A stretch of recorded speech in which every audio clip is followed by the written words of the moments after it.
Hello everyone, कैसे हैं आप लोग। आज हम लोग क्लास 9th के लिए स्वास्थ्य और रोग से संबंधित कुछ बहुविकल्पिक प्रश्नों को देखेंगे।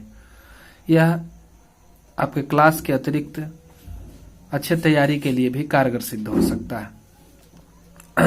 तो इसमें से पहला प्रश्न है, अच्छे स्वास्थ्य की मूल शर्तें क्या है।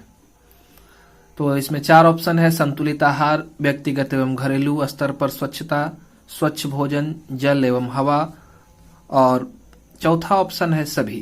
तो हम जानते हैं अच्छे स्वास्थ्य के लिए संतुलित आहार भी अति आवश्यक है। हमारे स्वास्थ्य के साथ साथ घरेलू स्तर पर भी स्वच्छता का होना अति आवश्यक है। साथ साथ स्वच्छ भोजन, जल और हवा भी हमें उचित मात्रा में चाहिए।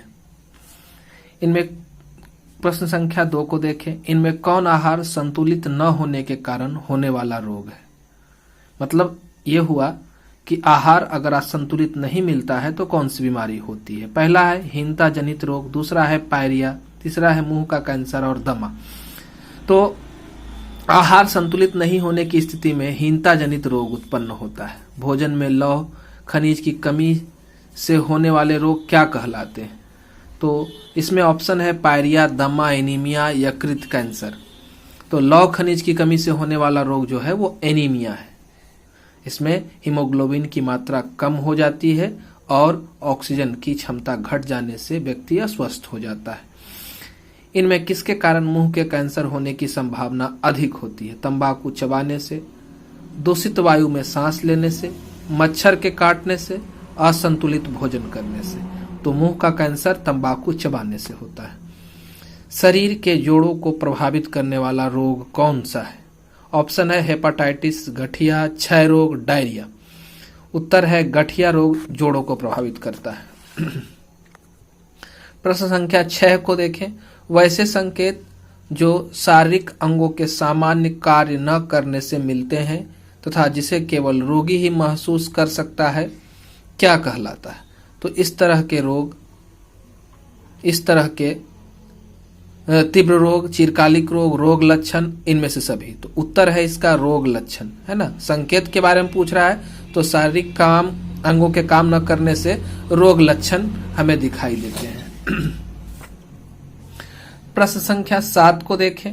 त्वचा एवं आंखों के सफेद भाग का पीला होना किस रोग का चिन्ह है। तो त्वचा और आंखों के सफेद भाग का पीला होना कंजंक्टिवाइटिस, अर्थराइटिस, डायरिया, हेपेटाइटिस। तो हेपेटाइटिस या जॉन्डिस का यह लक्षण है। अगला क्वेश्चन है, ऐसे रोग जो अचानक उत्पन्न होते हैं तथा जिनका प्रभाव कम समय के लिए परंतु तीक्ष्ण होता है, किस श्रेणी के रोग कहलाते हैं।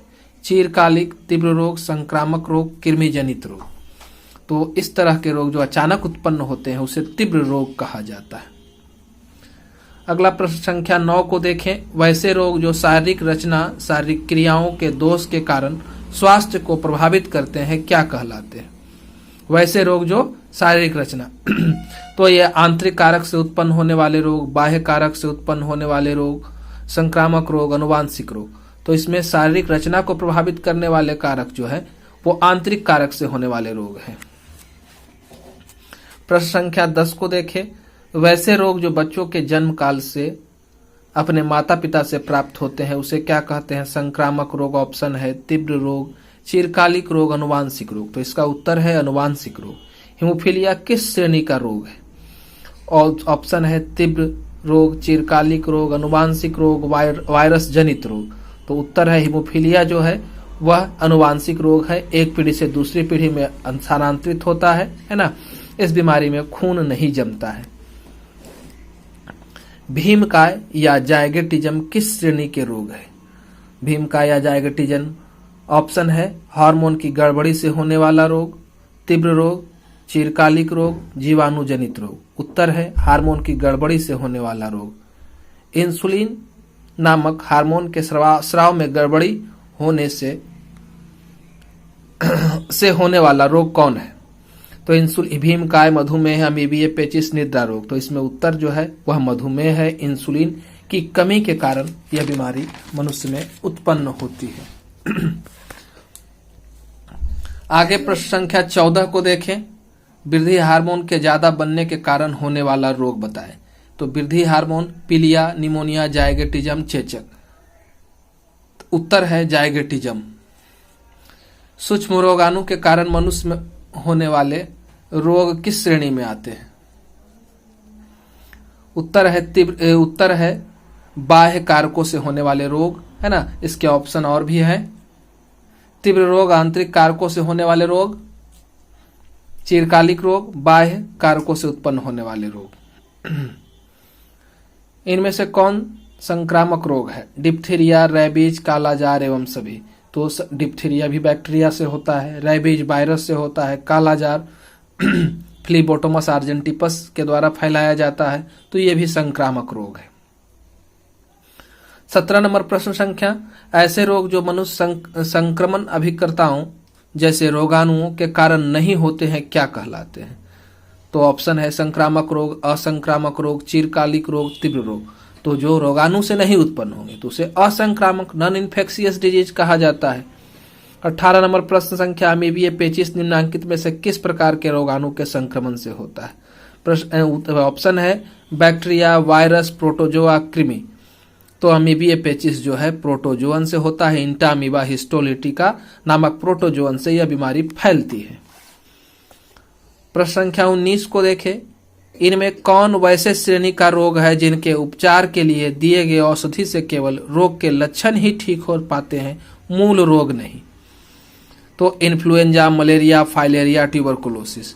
तो इन्फ्लुएंजा में हम उसके लक्षण को दबा सकते हैं क्योंकि वायरस जनित रोग में औषधि कारगर सिद्ध नहीं होती है। इस वजह से इन्फ्लुएंजा वायरस जनित रोग है और इसमें सिर्फ हम उसके लक्षणों को दबा सकते हैं, मूल रोग को नहीं। प्रश्न संख्या 20 को देखें।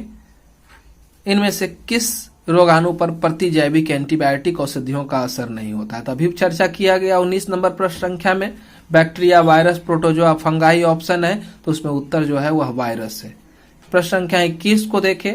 एडवर्ड जेनर 1795 ने किन निम्नांकित की खोज की? बैक्टीरिया की खोज की, वायरस की खोज की, प्रतिजैविक की खोज की, टीका की खोज की? तो उत्तर है टीका की खोज की। टीकाकरण के द्वारा निम्नांकित किस रोग का नियंत्रण किया जा सकता है? उत्तर है पोलियो का। ऑप्शन दिया गया है डायबिटीज, पोलियो, हीमोफीलिया और डायरिया। तो टीकाकरण सिर्फ पोलियो में काम होता है। हीमोफीलिया में टीकाकरण आनुवांशिक रोग होने से वजह से टीकाकरण कार्य नहीं करता है। डायबिटीज हार्मोन से उत्पन्न होता है, इसलिए टीकाकरण का कोई कार्य नहीं है। डायरिया में भी टीकाकरण का कोई कार्य नहीं हो पाता है। प्रश्न संख्या 23 को देखें। टीएबी के टीके द्वारा निम्नांकित किस रोग का नियंत्रण किया जा सकता है? ऑप्शन है टाइफाइड का, डायरिया का, क्षय रोग का और रेबीज का। तो टीएबी टीका जो होता है वह टाइफाइड के लिए दिया जाता है। रेबीज के वायरस से ग्रसित कुत्ते के काटने पर किस प्रकार की सुई लगवानी चाहिए? ऑप्शन है हेपेटाइटिस बी का टीका, टीएबी का टीका, पास्चर का टीका, ओपीवी का टीका। तो इसका उत्तर है पास्चर का टीका लगाना चाहिए, जिसे एंटी रेबीज इंजेक्शन के नाम से जाना जाता है। 25 नंबर प्रश्न संख्या को देखें। निम्नांकित किसके कारण एड्स रोग की संभावना होती है? पहला ऑप्शन है विषाक्त भोजन से, दूषित वायु, पेयजल से, पागल कुत्ते के काटने से, अनैतिक यौन संबंध से। तो इसका उत्तर है अनैतिक यौन संबंध से। प्रश्न संख्या 26 को देखें। सूक्ष्मजीव रोगाणुओं के कारण होने वाला रोग क्या कहलाता है? तो सूक्ष्मजीव रोगाणुओं के कारण होने वाला रोग ऑप्शन में संक्रामक रोग, अनुवांशिक रोग, तीव्र रोग, चिरकालिक रोग। आंसर है संक्रामक रोग। प्रश्न संख्या 27 को देखें। इनमें से कौन असंक्रामक रोग है? Cholera, filaria, cancer, hepatitis. तो कैंसर जो है वो असंक्रामक रोग है, एक व्यक्ति से दूसरे व्यक्ति को में नहीं फैलता है। हमारे वीडियो को लगातार प्राप्त करने के लिए हमारे चैनल को सब्सक्राइब करेंगे, जिससे कि इसका नोटिफिकेशन, डाले गए वीडियो का नोटिफिकेशन आप तक लगातार पहुंचता रहेगा। और अगर वीडियो पसंद आता है तो लाइक बटन को जरूर दबाएंगे। फिजियोथेरेपी प्रश्न संख्या 28 को देखें। फिजियोथेरेपी द्वारा इनमें से किस रोग की तीव्रता कुछ कम की जा सकती है? ऑप्शन है एड्स, पोलियो, रेबीज, हेपेटाइटिस। तो पोलियो में अंग का शिथिलन हो जाता है, अंगों को पुनः चालू करने के लिए फिजियोथेरेपी की सलाह दी जाती है। प्रश्न संख्या 29 को देखें, पास्चर टीका किस रोग के इलाज की दवा है? ऑप्शन है एड्स, हेपाटाइटिस, पोलियो, फोबिया। तो पास्चर टीका सिर्फ हाइड्रोफोबिया यानी कि रेबीज में कारगर सिद्ध होता है। प्रश्न संख्या 30 को देखें, क्षय रोग किस संक्रामक सूक्ष्मजीव के कारण होता है? क्षय रोग ऑप्शन है mycobacterium tuberculosis, rhabdovirus, HIV virus, salmonella typhi. तो उत्तर है माइकोबैक्टीरियम ट्यूबरकुलोसिस। प्रश्न संख्या 31 को देखें, पल्स पोलियो कार्यक्रम किस रोग के विरुद्ध चलाया जा रहा अभियान है? ऑप्शन है एड्स, हेपाटाइटिस, पोलियो और क्षय रोग। उत्तर है पोलियो। प्रश्न संख्या 32 को देखें, संक्रमित रक्त शुक्राणु मां के दूध से किस रोग के संक्रमण की संभावना होती है? ऑप्शन है मलेरिया, टाइफाइड, रेबीज और एड्स। उत्तर है एड्स। प्रश्न संख्या 33 को देखें, बार बार कपकपी के साथ बुखार होना किस रोग का लक्षण है? ऑप्शन है malaria, diarrhoea, polio, rabies. Answer है मलेरिया। प्रश्न संख्या 34, इनमें से कौन चिरकालिक रोग की श्रेणी में आते हैं? ऑप्शन है इन्फ्लुएंजा, दम्मा एवं गठिया, डायरिया और रेबीज। उत्तर है दम्मा और गठिया जो है वह चिरकालिक रोग की श्रेणी में आते हैं। प्रश्न संख्या 35 को देखें, अनैतिक यौन संबंधों से बिल्कुल दूर रहकर किस रोग की संभावना से बचा जा सकता है? Polio, typhoid, AIDS, diarrhoea. तो उत्तर है इसका एड्स। धन्यवाद।